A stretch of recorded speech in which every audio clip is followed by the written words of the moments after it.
Hello दोस्तों, नमस्कार। एडमा classes में आप सभी का स्वागत है। मैं के तिवारी आप लोगों को भारतीय राज्य व्यवस्था यानी इंडियन पॉलिटी का जो सिलेबस है, जो सिविल सेवा के अभ्यर्थियों के लिए काफ़ी महत्वपूर्ण रहता है। यदि आप सिविल सेवा की तैयारी कर रहे हैं, मध्य प्रदेश पीसीएस की एग्जाम की तैयारी कर रहे हैं या मध्य प्रदेश से संबंधित किसी भी एग्जाम्स की तैयारी कर रहे हैं, तो यह हमारा वीडियो लेक्चर काफ़ी आपको मददगार होगा। और इसके अलावा हमारा जो वीडियो लेक्चर्स है वो अन्य राज्यों के सिविल सेवाओं के अभ्यर्थियों के लिए भी फायदेमंद रहने वाला है, क्योंकि हर राज्य के सिविल सर्विसेज के सिलेबस को देखकर उसके अनुसार इस कोर्स को जो है तो बनाया जा रहा है। यह यूपीएससी के अभ्यर्थियों के लिए भी फायदेमंद रहने वाला है। तो यदि आप लोग सिविल सेवा की तैयारी कर रहे हैं तो यह भारतीय राज्य व्यवस्था का से संबंधित हमारा यह वीडियो लेक्चर सीरीज आप जरूर देखिए, क्योंकि यह हिंदी माध्यम के विद्यार्थियों के लिए मुख्यतः बनाया गया है। और इस कोर्स के माध्यम से हम लोग हिंदी भाषा के जितने भी राज्य हैं उन राज्यों के सिविल सेवा अभ्यर्थियों को एक अच्छा मटेरियल देने की कोशिश कर रहे हैं।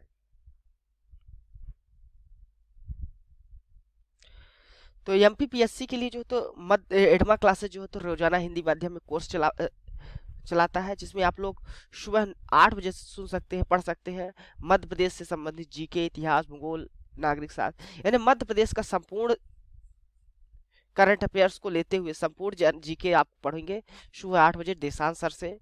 फिर वहीं अगर 9 बजे देखें तो हमारा भूगोल का क्लास चलता है, जिसमें आप लोग पंकज सर से पढ़ेंगे मैप्स और ट्रिक्स के द्वारा किस प्रकार जो तो भूगोल पढ़ा जाता है उसको आप लोग बेहतरीन तरीके से तैयारी करिए भूगोल के सर के साथ सुबह 9 बजे। फिर हमारी क्लासेस रहती है सुबह 10 बजे राज्य व्यवस्था की, जिसको आप लोग पढ़ रहे हैं। और यहाँ आप लोग संपूर्ण राज्य व्यवस्था का संपूर्ण सिलेबस आप लोग के लिए यहाँ कवर किया जा रहा है। साथ ही साथ आपकी एप्टीट्यूड की क्लास चलती है शाम को दोपहर में 3 बजे, जिसको आप लोग जरूर करिए, क्योंकि प्रारंभिक परीक्षा पास करने के लिए आपको एप्टीट्यूड भी आना आना चाहिए। तो एप्टीट्यूड यदि आपका अच्छा रहेगा तो आप प्रारंभिक परीक्षा को आसानी से पास कर सकेंगे। तो इसलिए एप्टीट्यूड की क्लास आप लोग सुबह दोपहर में 3 बजे से कर सकते हैं। तो ये एमपीपीएससी से संबंधित हमारी जो क्लासें हैं वो है। इसका आप लोग टाइम टेबल नोट्स करना चाहे तो नोट कर लें, स्क्रीनशॉट लेकर रख लें, ताकि आप लोग समय पर अपनी क्लास कर सकें। अब आज हम लोग देखते हैं आज हम क्या पढ़ेंगे। तो आज हम पढ़ेंगे क्षमता का अधिकार। इसके पहले हमने मौलिक अधिकार पर एक वीडियो बना चुका है, एक वीडियो आ चुका है। तो उसमें आज हम लोग आर्टिकल 14 को पढ़ने की कोशिश करेंगे। अनुच्छेद अनुच्छेद 14 इस वीडियो के माध्यम से कवर करने की कोशिश करेंगे। इसके पहले का जो हमारा मौलिक अधिकार का वीडियो है आप लोग उसको जरूर देख लीजिएगा। उसमें डिटेल से मौलिक अधिकार क्या है, राज्य की परिभाषा क्या होती है, उसको हम लोग इसमें थोड़ा रिवीजन करेंगे जरूर। लेकिन वो पिछला लेक्चर जो है उसको आप लोग अच्छे से देखेंगे तो वहाँ पर डिटेल से हर चीज़ों के बारे में बात किया गया है। तो आप लोग पिछला लेक्चर हमारा जाकर वहाँ से जरूर देख लीजिएगा। जैसा कि हमने पिछले लेक्चर में पढ़ा था उसका एक बार रिवीजन कर लेते हैं जल्दी से। पिछले लेक्चर में हमने जाना था कि जो हमारे भाग 3 है वो मौलिक अधिकारों के बारे में बात करता है, मूल अधिकारों के बारे में बात करता है। तो हमारे जो मूल अधिकार दिए गए हैं वो संविधान के भाग 3 में दिए गए हैं, ये हमने जाना था।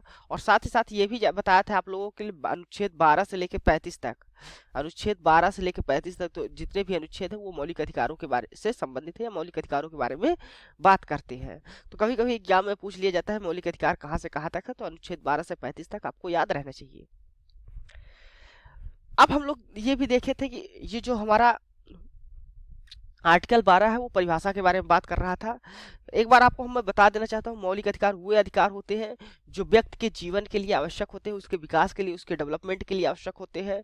तो स्वतंत्र रूप से मौलिक अधिकार जो उसको इस धरती पे रह सके आसानी से, एक कानून के समान समझ आसानी से अपना जीवन यापन कर सके, इसके लिए उसको कुछ मौलिक अधिकारों की आवश्यकता होती है। तो मूल अधिकार हुए हैं जो उनको बेसिक एकदम जरूरी ही है कि इनको ये इतना अधिकार तो मिनिमम होना ही चाहिए लोगों के पास।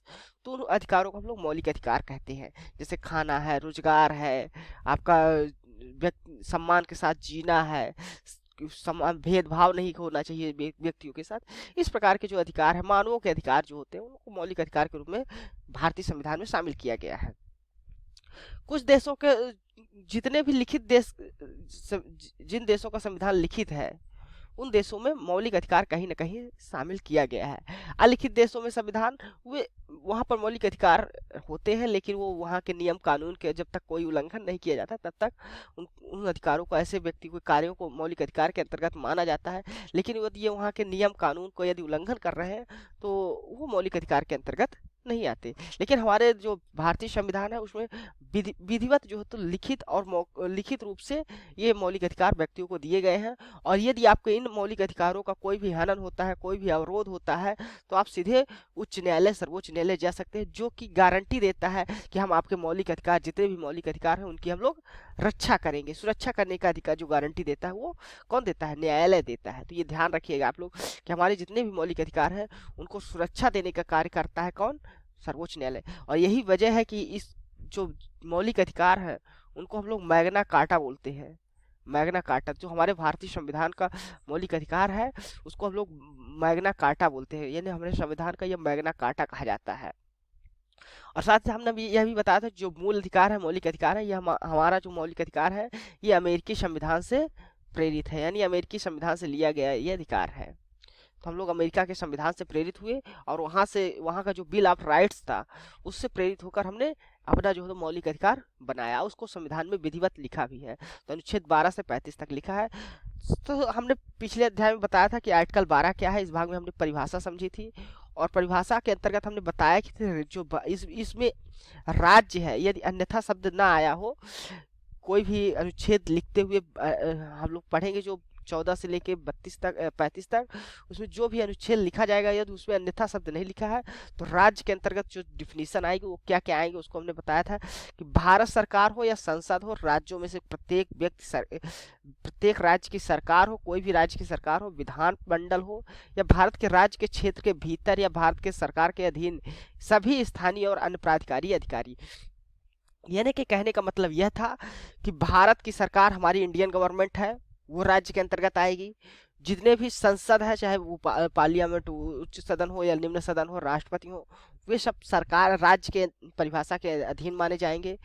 प्रत्येक राज्य की सरकार, चाहे वो मध्य प्रदेश की हो, उत्तर प्रदेश की हो, बिहार की हो, छत्तीसगढ़, राजस्थान, किसी भी राज्य की हो, उस राज्य के जो है तो राज्य सरकार को भी हम लोग इस राज्य की परिभाषा के अंतर्गत रखेंगे। इसके अलावा जो वहाँ का विधान मंडल है, यानी जो हमने चुना है, तो कुछ राज्यों में विधान परिषद भी होता है, तो विधानसभा जो होती है तो किसी भी राज्य की, वो और विधान परिषद जो होगा वो सभी राज्य के डिफिनीशन के अंतर्गत आएंगे। इसके अलावा देखते हैं भारत के राज्य क्षेत्र के भीतर या भारत के सरकार के नियंत्रण के अधीन सभी स्थानीय और अन्य प्राधिकारी। तो ये भी बताया था कि जो भी यदि भारत सरकार के फंड के द्वारा या भारत सरकार के पैसे से कोई भी इंस्टीट्यूशन चल रहा है, कोई भी सरकारी तंत्र है, वो सभी इस राज्य के अंतर्गत आएंगे। चाहे वो पंचायती राज का इंस्टीट्यूशन हो, हमने बात ही की थी, चाहे वो पंचायती राज हो या नगर पालिका हो, नगर पालिका, या तो विश्वविद्यालय हो, हाई कोर्ट्स हो, हाई कोर्ट, यानी कोई भी जितने भी संस्थान है वो सभी राज्य के अंतर्गत आएंगे, यानी राज्य की डिफिनीशन के अंतर्गत ही आएंगे। कोई व्यक्ति है जो सरकार के पदों, सरकारी पदों पर आश्रित है, वो भी राज्य के अंतर्गत आएगा। कोई कंपनी है सरकारी, जैसे रेलवे हो गया या ओएनजीसी हो गया, ओएनजीसी, जितनी भी सरकारी महा कंपनियां हैं वो भी जो है तो इसके अंतर्गत आएंगी, यानी राज्य के डिफिनीशन के अंतर्गत आएंगी। इसको हमने समझा था। इसके अलावा हमने यह भी बात की थी कि यदि कोई भी हमारे मूल अधिकारों का नियंत्रण, बाधा करता है, कोई भी इसको न्यून करने की कोशिश करता है, अल्प करने की कोशिश करता है, तो उन अधिकारों से हमें भारत के जो मूल अधिकार है उनको किस प्रकार की सुरक्षा दी जाएगी, उसको भी यहाँ पर दिखाया गया था। तो जैसे हम लोग देखे थे आर्टिकल 13 का सेक्शन 1, उसमें कहा गया था इस संविधान के प्रारंभ से ठीक पहले भारत के राज्य क्षेत्र में सभी विधियां या सभी पवित्रियां, जितनी भी प्रवृत्तियां हैं वो शून्य होंगी यदि वह संविधान के भाग के किसी भी संविधान के भाग के उपबंध का यदि कोई किसी भी तरह असंगत है, यानी इसके विरोध में है। तो इस संविधान का प्रारंभ जब से हो रहा है उस समय से भारत के राज्य क्षेत्र के अंदर कोई भी नियम कानून या कुछ भी चल रहा है ऐसा जो हमारे इस मौलिक अधिकारों का हनन कर रहा है, मौलिक अधिकारों की कम करने की कोशिश कर रहा है, ऐसे सारे नियम कानून सभी संविधान के ठीक प्रारंभ होने से पहले भारतीय राज्य क्षेत्र में जो ये सब चल रहे होंगे वो सब आज से शून्य माने जाएंगे, यानी कि उनका कोई भी वैल्यू नहीं रहा जाएगा, उनको अर्थहीन समझ लिया जाएगा, यानी कि वो संविधान में या नियम कानून वो वैलिड नहीं है, इस तरह यानी वो सारे इनवैलिड है, इस तरह समझा जाएगा। वही हम यदि सब सेक्शन 2 में जाएं वहां पर देखें तो सब सेक्शन 2 क्या कह रहा था कि राज्य की कोई भी ऐसा कोई भी नियम कानून नहीं बनाएगा जो हमारे अधिकारों को छीनता हो या मौलिक अधिकारों का किसी भी तरह का उल्लंघन करता हो। तो ऐसा कोई भी नियम कानून राज्य की परिभाषा हमने समझ ही चुका है क्या क्या राज्य में शामिल है। तो जितने भी इंस्टीट्यूशन है, कोई भी अगर सरकारी तंत्र है, वह कभी भी ऐसा कोई भी कानून नहीं बनाएगा जो हमारे अधिकार को छीन रहा हो, कम कर रहा हो या उल्लंघन कर रहा हो मौलिक अधिकारों का। तो ऐसे सभी अधिकारों की मात्रा भी शून्य होगी, उनको भी इनवैलिड माना जाएगा, उनका भी निषेध कर दिया जाएगा या उनकी कोई वैल्यू नहीं रह जाएगी। तो ये दो चीजें समझ ली। अब तीसरा चीज में कुछ डिफिनेशंस के बाद तरह है, जैसे विधि। अब यहाँ जो विधि यूज हुआ है दूसरे अनुच्छेद में सब सेक्शन 2 में, तो उसमें क्या है, विधि के अंतर्गत क्या क्या चीज आता है। तो विधि के अंतर्गत कोई भी ऐसा राज्य क्षेत्र भारत में कोई भी राज्य जो कोई भी नियम कानून या अध्यादेश बनाने का जो शक्ति रख रहा है, तो चाहे वो अध्यादेश हो, राष्ट्रपति द्वारा जो पास किया जाता है या चाहे राज्यपाल के द्वारा पास किया गया हो, कोई भी अध्यादेश विधि के अंतर्गत आएगा। आदेश कोई भी सरकार का, उपविधि या नियम के अंदर कोई नियम बनाया गया, नियम विनियम अधिसूचना रूढ़ि या प्रथा, कोई भी प्रथा ही क्यों न हो, यदि वह मौलिक अधिकार के ये विधि के डिफिनेशन है। विधि के अंतर्गत क्या क्या चीजें आएंगी, तो विधि के अंतर्गत ये सब चीजें आएंगी। ये सब चीजें कभी ऐसा नहीं किया जाएगा जो हमारे मौलिक अधिकारों का हनन करें। प्रवृत्ति विधि के अंतर्गत यह भी बताया गया था कि कोई भी ऐसा नियम कानून नहीं बनाया जा सकता जो या नियम कानून जो हमारे संविधान के लागू होने से पहले चल रहा है हमारे इस देश में, वो सच यानी जो अंग्रेजों के द्वारा कानून बनाए गए हैं और यदि हमारे मूल अधिकारों का हनन कर रहे हैं तो वो भी जो तो इस संविधान में नहीं लागू माने जाएंगे। यानी हमारे मौलिक अधिकारों का हनन कोई भी नहीं करना चाहिए। और अनुच्छेद 368 में कोई भी यदि परिवर्तन कर दिया गया है और हमारे मौलिक अधिकारों के अधीन नहीं है तो वो भी संविधान संशोधन लागू नहीं होगा, यानी वो भी न्यायिक पुनरावलोकन के लिए जा सकता है। और न्यायालय जब इस बात को राजी हो जाएगा कि हाँ ये हमारे मौलिक अधिकारों का उल्लंघन नहीं कर रहा है, तभी उस संशोधन को माना जाएगा, लेकिन वो 368 के अधीन नहीं होंगे। ठीक, इसके अलावा हमने यह भी समझा था कि हमारे जो मूल संविधान था उसमें 7 प्रकार के मौलिक अधिकार दिए गए थे, लेकिन जो छठवां मौलिक अधिकार संपत्ति का अधिकार था अनुच्छेद 31 के अंतर्गत, उसको 44वें संविधान संशोधन के अधिनियम के द्वारा 1978 में 44वें संविधान संशोधन 1978 के द्वारा जो है तो इसको हटा लिया गया था और इसको आर्टिकल 301 में 300A में रख दिया गया था, 300 का में या ए में कहिए, तो उसमें रख दिया गया जो कि हमारे क्या कर रहा है, वो एक कानूनी अधिकार हमारा रह गया। तो मौलिक अधिकार अब हमारा जो संपत्ति का अधिकार है वो कानूनी अधिकार मात्र रह गया है, जिसको हम लोग डिटेल से समझेंगे आगे। लेकिन ये जान लीजिए वो अब क्या है, हमारा मौलिक अधिकार नहीं है। अब ये मूल संविधान में जो 7 अधिकार थे वो एक अधिकार हट गया, तो वर्तमान में इस समय देखें तो 6 तरह के मौलिक अधिकार हैं। वो 6 तरह के मौलिक अधिकार क्या क्या है उनको एक बार हम लोग देख लेते हैं फिर से एक बार। तो समता का अधिकार अनुच्छेद 14 से लेकर 18 तक था, जिसको आप लोग को याद करना है कि किस अधिकार कौन सा अधिकार किस अनुच्छेद से किस अनुच्छेद तक है। उसी प्रकार स्वतंत्रता का अधिकार अनुच्छेद 19 से लेकर 1922 तक है अनुच्छेद। शोषण के विरुद्ध अधिकार जो था वो अनुच्छेद 23 से 24 में है। धर्म की स्वतंत्रता का अधिकार जो हमारा था वो 25 से 28 के बीच है। सांस्कृतिक और शिक्षा संबंधी जो अधिकार है वो 29 से लेकर 30 तक है। और संवैधानिक उपचारों का अधिकार जो वर्तमान में है वो अनुच्छेद 32 में। तो ये कौन कौन से मौलिक अधिकार है। इसके अलावा हम लोग मौलिक अधिकार से संबंधित कुछ विशेषताओं को भी जाना था। तो मौलिक अधिकार से संबंधित कुछ विशेषताएं जैसे कि ये न्यायालय में जाया जा सकता है इनके विरुद्ध, यानी न्यायालय के द्वारा संरक्षण प्राप्त है इनको। यदि आपका मौलिक अधिकार का कोई उल्लंघन होता है तो आप सीधे न्यायालय में जा सकते हैं, यानी कि ये जस्टिसिएबल है। साथ साथ आपात के उपबंध के समय कौन कौन से जो है तो मौलिक अधिकार ऐसे थे जो तो क्या हो रहे थे, वो अपने आप स्वतः ही रद्द हो जा रहे थे। जैसे आर्टिकल 19 मौलिक अधिकार या राष्ट्रीय आपातकाल जब लागू होता है तो जो 19 आर्टिकल 19 है वो स्वतः ही रद्द हो जाता था। इसी प्रकार हमने यह भी देखा था कि आर्टिकल 20 और 21 कभी भी रद्द नहीं होता किसी भी परिस्थिति में ये आर्टिकल। बाकी आर्टिकल्स जो तो आपात के समय कब रद्द होंगे, जब राष्ट्रपति जो तो आदेश जारी करेगा, तो राष्ट्रपति के आदेश के अनुसार अन्य मौलिक अधिकार रद्द होते थे। इस प्रकार हमने कुछ विशेषताएं भी जानी थी। अब हम लोग थोड़ा सा एक बात समझने की कोशिश करेंगे कि जो हमारा मौलिक अधिकार है वो किस प्रकार इंग्लैंड के मौलिक अधिकार और अमेरिका के मौलिक अधिकार से डिफरेंस है। तो पहले हमने आपको बताया है कि जैसे अलिखित, जिस देश का संविधान लिखित नहीं है, तो यहाँ जो इंग्लैंड का जो संविधान है वो अलिखित है। क्या है? अलिखित। तो इसलिए वहां कोई ऐसा मौलिक, जैसे हमारे भारतीय संविधान में मौलिक अधिकार दिए गए हैं, ऐसा कोई वहां भी मौलिक अधिकार नहीं दिया गया है। बस वहां मौलिक अधिकार इस हद तक मिला हुआ है लोगों को कि आप कोई भी, हम वहां की जो कानूनी व्यवस्था है या कानून के खिलाफ यानी विधि के जो स्थापित शासन है उसमें जो है तो आप लोग कोई भी अवैध कार्य ना करें, उसका उल्लंघन नहीं कर रहे हैं, तो आपको पूरी तरह से जीवन की स्वतंत्रता मिली हो, आप जिस तरह चाहे उस तरह जी सकते हैं। लेकिन यदि वहाँ के कानून का, किसी भी कानून का उल्लंघन कर रहे हैं तो अधिकार आपको नहीं दिया जाए। यानी वहाँ की जो संसद है वो संप्रभु है, उसके संसद को संपूर्ण शक्ति मिली हुई है, वो किस प्रकार का चाहे वो कानून बना सकती है और उस कानून का आपको उल्लंघन नहीं करना है। लेकिन अमेरिका के संविधान में लिखित रूप से विस्तृत संविधान है और वहाँ का संविधान इतना विस्तृत है कि वहाँ की जो है तो कार्यपालिका के साथ साथ न्यायपालिका को भी उससे मौलिक अधिकारों का उल्लंघन करने से बचाया गया है। यानी कि वहाँ का सख्त न्यायपालिका भी वहाँ के मौलिक जो बिल ऑफ राइट्स है वहाँ का, उसका उल्लंघन नहीं कर सकती। यानी कि जो अमेरिका का लिखित जो बिल ऑफ राइट्स है वो हमारे देश के संविधान से कहीं ज्यादा सशक्त है। ठीक। और यदि वही हम अपने देश के संविधान को देखे कोशिश करें तो हमारे देश का जो मौलिक अधिकार लिखित रूप से सभी को मिला हुआ है। यदि भारत की संसद कोई ऐसा कानून बनाती है जो हमारे मौलिक अधिकारों का उल्लंघन करती है तो उसमें न्यायालय में जाया जा सकता है और वो पुनरावलोकन करके किसी भी कानून को रद्द कर सकती है। लेकिन भारत की संसद को इतनी शक्ति मिली हुई है, वह यदि चाहे, भारत की संसद ये चाहे तो ये जो मौलिक अधिकार है उनमें भी डायरेक्ट परिवर्तन कर सकती है, मौलिक अधिकारों में संशोधन कर सकती है।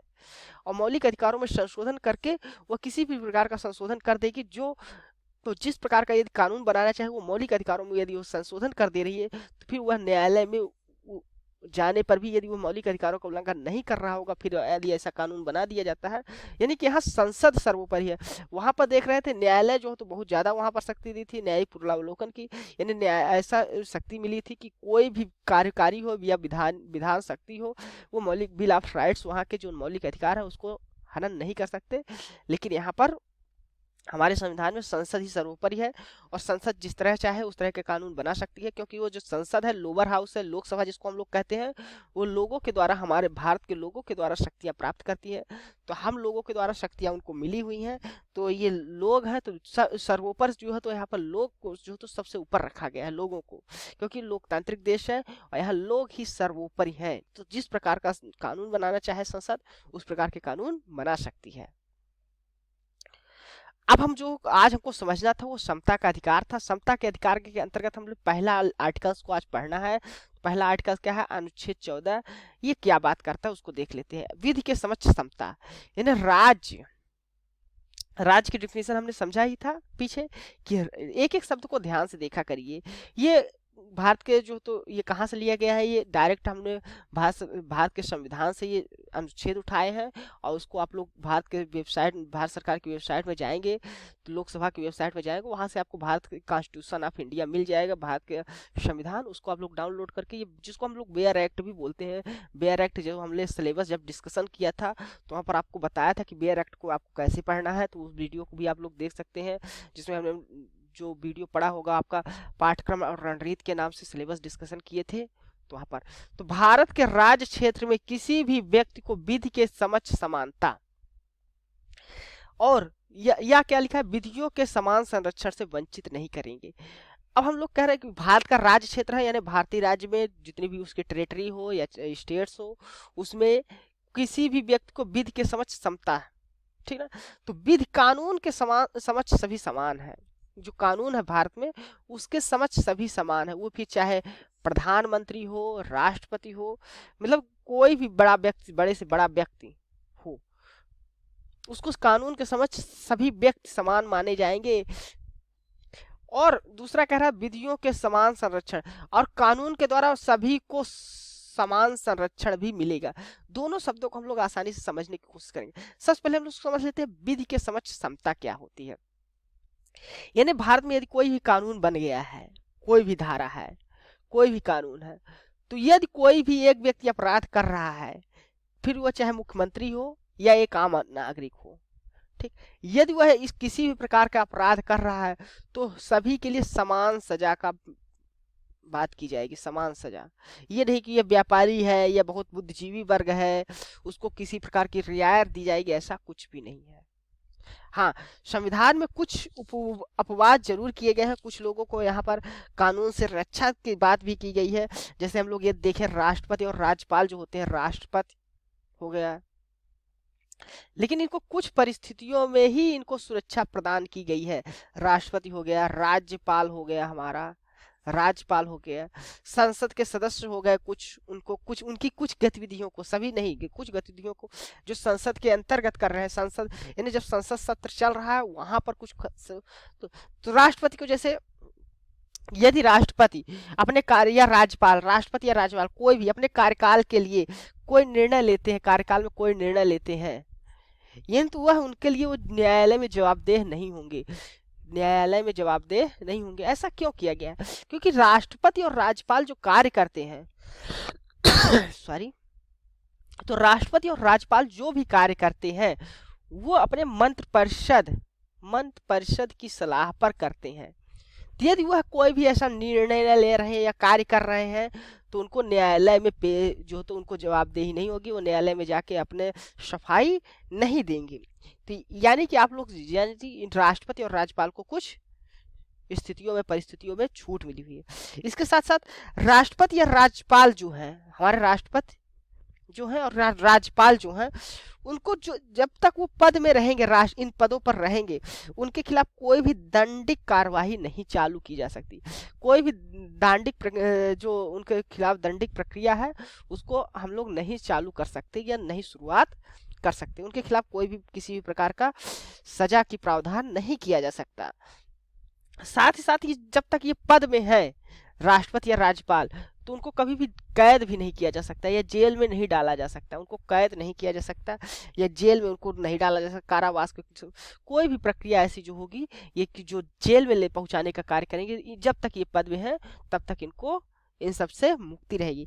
साथ ही साथ अगर राज्यपाल या राष्ट्रपति, हमारे राज्यपाल या राष्ट्रपति कार्यकाल के दौरान कोई भी ऐसा व्यक्तिगत कार्य कर देते हैं जिन पे उन पे कार्रवाई होना चाहिए, तो वो भी नहीं चलेगी जब तक वो राष्ट्रपति पद पर या राज्यपाल के पद पर है। यदि इन पे कार्रवाई चलाना है तो आपको 2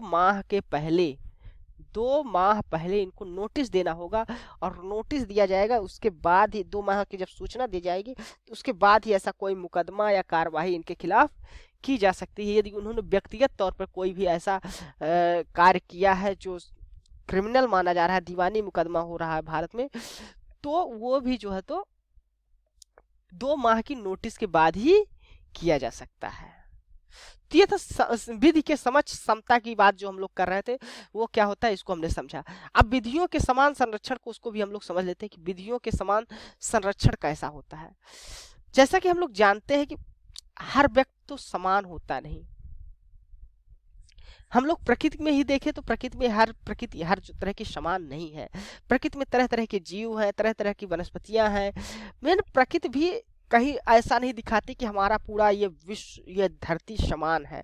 यहाँ पर शेर को देखते हैं, ज्यादा ताकतवर होता है, वहीं पर गधे को देखते हैं या चूहा देखते हैं, वो काफी कमजोर होते हैं। हिरण को देख ले तो शेर खा जाता है मार के। तो इस तरह की जो गतिविधियां हैं हमने देखा है, प्रकृति में ही असमानता व्याप्त है। इसी प्रकार हमारे देश में भी तरह तरह के लोग रहते हैं, तरह तरह के लोग रहते हैं, अलग अलग क्षमताओं के लोग रहते हैं, अलग अलग शिक्षा प्राप्त किए हुए लोग रहते हैं।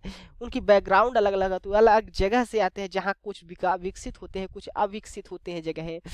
तो स्त्री पुरुष है, स्त्री और पुरुष है, ठीक ना, स्त्री पुरुष, तो सब में कुछ ना कुछ भेद होता है। बालक, अब किसी बालक का, आप एक बालक है, सोच लीजिए आप, वो 10 साल का बालक है और एक 30 साल का नवयुवक है। अब दोनों की कार्यवाहियों के लिए आप समान उनको समझ सकते हैं क्या? नहीं समझा जा सकता। समानता ऐसे लोगों की, यदि आप लोग सोच, चलिए देखते हैं, एक कंपटीशन हमको कराना है, ठीक, यदि हमें कंपटीशन कराना है कि हमने जो तो एक जीके प्रतियोगिता रखी है, तो एक कक्षा 5 का जो विद्यार्थी है, कक्षा 5 का विद्यार्थी हो गया, और एक कक्षा आप ले लीजिए 12 के विद्यार्थी को, कक्षा 12 के विद्यार्थी को। अब उन दोनों के साथ क्या समान तरह की जीके प्रतियोगिता यदि कराई जाएगी, दोनों को एक ही साथ बैठा के यदि कंपटीशन कराए जाएंगे, तो क्या वह न्याय होगा? बताइए आप, क्या इस तरह का जो न्याय नहीं माना जाएगा? क्योंकि कक्षा 5 के बालक के भी विकास क्षमता, उसके पढ़ने की क्षमता, उसके समझने की क्षमता कम है, तो यानी कि हम कक्षा 5 के विद्यार्थियों का कंपटीशन जो कराएंगे वो कक्षा 5 के विद्यार्थी से ही कराएंगे, ठीक ना। तो इसी प्रकार कक्षा 12 के विद्यार्थी का कंपटीशन कक्षा 12 के विद्यार्थी से कराएंगे, तभी वो हम मानेंगे कि समान स्थितियों में समान व्यवहार किया जा रहा है, समान स्थिति में समान व्यवहार किया जा रहा है। इस प्रकार एक स्त्री है और एक पुरुष है, तो दोनों की शारीरिक क्षमता, दोनों की शारीरिक बनावट अलग अलग होती है, उनके कार्य करने की क्षमताएं अलग अलग होती हैं, तो उनको दोनों को समान जो है तो तरह का व्यवहार नहीं किया जा सकता। इसी प्रकार एक शिक्षित व्यक्ति है, एक धनवान व्यक्ति है, शिक्षित व्यक्ति है, और एक अशिक्षित व्यक्ति है, दोनों को आप लोग तरह तरह के समान तरह का व्यवहार नहीं, इसलिए हमारे कानून में सभी को कुछ न कुछ आरक्षण जैसी व्यवस्था की गई है, या कुछ न कुछ उनको प्रोत्साहन देने की उनके लिए, तो इस तरह के कानून, समान संरक्षण मिलेगा हर व्यक्ति को।